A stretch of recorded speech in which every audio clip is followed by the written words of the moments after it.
Hello viewers, welcome back to my channel. అందరూ ఎలా ఉన్నారు? నేనైతే చాలా బాగున్నాను. ఏంటి మళ్ళీ షాపింగ్ వీడియో పెట్టేసింది అనుకుంటున్నారు కదా? ఈ షాప్ వాళ్ళు ఇచ్చిన ఆఫర్స్ అండ్ డిస్కౌంట్స్ చూసి అస్సలు షాపింగ్ చేయకుండా ఉండలేకపోయాను. సో ఆ ఆఫర్స్ ఏంటి, ఆ డిస్కౌంట్స్ ఏంటి, ఎంత ఇచ్చారు అనేది అయితే మీరు కూడా తెలుసుకోవాలనుకుంటున్నారు కదా? మరి ఇంకెందుకు లేటు, వీడియోలోకి వెళ్ళిపోదామా? Let's go to video. So ఇవాళ మా షాపింగ్ వచ్చేసి ట్రెండ్స్లో అనమాట. సో బయట బోర్డ్ చూసారు కదా, 3499 పర్చేస్ చేస్తే 3499 ఆఫర్ అనమాట.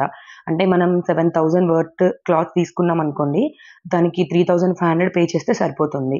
సో ప్రతి దగ్గర బోర్డు ఉన్న ప్రతి దగ్గర ఆఫర్ అయితే ఉన్నట్టే అనమాట. సో మాక్సిమం అన్నిట్లో ఉన్నాయి. న్యూ అరైవల్ కొన్ని ఐటమ్స్ తప్ప, అంటే 100%లో ఒక 10% తప్ప మొత్తం ఆఫర్లోనే ఉన్నాయి. సో నేను ఇప్పుడు చూపిస్తున్నాను కదా, 499 టాప్ అనుకోండి, 200 పే చేస్తే సరిపోతుంది. ఇప్పుడు ఇది 800 టాప్ అయితే 400 పే చేస్తే సరిపోతుంది. సో మొత్తం ఆఫర్లోనే ఉన్నాయి. సో చాలా వర్త్ అనిపించింది. ట్రెండ్స్, క్లాత్ అన్నీ చాలా బాగుంటాయి కదా. సో అన్నీ అయితే సూపర్గా ఉన్నాయి. ఓన్లీ లేడీస్ ఒకటే కాదు, కిడ్స్ వేర్, మెన్స్ వేర్ మొత్తం ఆఫర్లో అయితే నడుస్తుంది అనమాట. చాలా తక్కువ ప్రైస్లో వర్త్ అనిపించాయి. సో ఇది ఎవ్రీ ఇయర్ అయితే పెడుతుంటారు. సో ఈ ఇయర్లో ఈ మంత్ పెట్టారనమాట. సో వీకెండ్స్ పెడుతున్నారు ఇది కూడా. So last Saturday, Sunday and ఈ వీక్ సాటర్డే, సండే అయితే పెట్టారు. సో నెక్స్ట్ సాటర్డే, సండే ఉంటుందో లేదో కూడా తెలియదు, బట్ ఉండొచ్చు కూడా, చెప్పలేము. సో ఎవరైనా నియర్ బై ట్రెండ్స్ మీకు ఉంటే మాత్రం ఖచ్చితంగా వెళ్ళి పర్చేస్ చేసుకోండి. ఎందుకంటే ఇంత బెస్ట్ ఆఫర్ మనకి ఎప్పుడు రాదు కదా. సో చాలా అంటే చాలా తక్కువ ప్రైస్లో అయితే ఉన్నాయన్నమాట. సో ఇవే కాకుండా మనకి పైన వెస్ట్రన్ వేర్ ఉంటాయి కదా, అవి కూడా కంప్లీట్ ఆఫర్లోనే ఉన్నాయన్నమాట. సో కంప్లీట్ ఆఫర్ అన్నీ చాలా వర్త్ అనిపించింది నాకైతే. సో నేనైతే మ్యాక్సిమం అన్ని ట్యాగ్స్తో చూపిస్తున్నాను, ఒకసారి చూడండి. చాలా బాగున్నాయి ప్రోడక్ట్స్ అయితే. ఇవి ఒక్కటే కాదు, మనకి వాచెస్, ఇంకా పర్ఫ్యూమ్స్ అవి కూడా ఉంటాయి కదా, మొత్తం అవి కూడా 30-40% ఆఫర్లు అయితే పెట్టారు అవి అయితే. సో క్లాత్స్ వరకు అయితే 50% ఆఫరు. టైటాన్ వాచెస్ అలాంటివి ఉన్నాయి, అవి 30%, 40% ఆఫర్ అయితే పెట్టాడనమాట. సో మీకు నియర్ బై ఎవరైనా ఉంటే ఖచ్చితంగా వెళ్ళండి, ఒకసారి చూసుకోండి. ఎందుకంటే సైజెస్ కూడా అన్నీ ఉన్నాయి, ఎక్సెస్ నుంచి XXL వరకు అయితే అన్ని సైజెస్ అవైలబుల్ ఉన్నాయి. అండ్ అలాగే మనకి గో కలర్స్ లెగ్గిన్స్ ఉంటాయి కదా, అవి కూడా నార్మల్గా బయట 599 ఉంటుంది కదా. సో అది కూడా ఆఫర్లో 50%, 600ది 300కే వచ్చేస్తుంది. సో చాలా వర్త్ అనిపించింది నాకైతే. సో అందుకోసమే మీకు ఈ వీడియో అయితే షేర్ చేస్తున్నాను. ఎవరికైనా కావాలి అనుకుంటే, ఇంట్రెస్ట్ ఉంటే అయితే వెళ్ళి పర్చేస్ చేసుకోండి. సో నేను కొన్ని టాప్స్ అండ్ కిడ్స్ వేర్లో టాప్స్, వెస్ట్రన్ వేర్ కూడా కొన్ని ప్రైస్ ట్యాగ్స్ అయితే చూపించాను, ఒకసారి అయితే చూసేయండి.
సో చూసారు కదా ఎలా ఉన్నాయి, చాలా అంటే చాలా బాగున్నాయి. అండ్ కిడ్స్ వేర్ లో కూడా 999, 1499 అలా లేని అసలు ఉండవు కదా. సో ఈ టైంలో 50% ఆఫర్ అంటే చాలా తక్కువ ప్రైస్ లో వస్తుంది. 1500కే వస్తుంది కదా. సో చాలా వర్త్ అనిపించాయి. అండ్ లేడీస్ కి ట్రాక్స్ ప్యాంట్స్ ఉంటాయి కదా, సో ట్రాక్ ప్యాంట్స్ కూడా చాలా తక్కువ ప్రైస్ లో అయితే వచ్చాయి అనమాట. సో 450, 500 లోపే వచ్చేస్తున్నాయి. సో ఇది 699 ఉంది. సో 700 అంటే 350కే వచ్చేస్తుంది. సో నేనైతే 7000 పర్చేస్ చేసేసాను అనమాట. సో 3500 అయితే పే చేశాను. సో నాకైతే ఫుల్ హ్యాపీ అనిపించింది. ఇయర్ లో ఒకసారి ఇలా పర్చేస్ చేసుకుంటే సరిపోతుంది. ఒకేసారి అన్ని టాప్స్, జీన్స్, వెస్టర్న్ టాప్స్ అన్ని తీసుకోవచ్చు కదా. సో అన్ని టైప్స్ ఆఫ్ అయితే తీసుకున్నాను అనమాట. సో ఫైనల్గా మీకు ఈ వీడియో యూస్ఫుల్ అవుతుందని అయితే పెట్టాను. సో మీకు ఈ వీడియో నచ్చినట్టయితే లైక్ చేయండి, షేర్ చేయండి, అలాగే సబ్స్క్రైబ్ చేయండి. ఇంకో ఇంట్రెస్టింగ్ వీడియోతో మళ్ళీ కలుద్దాం. బాయ్.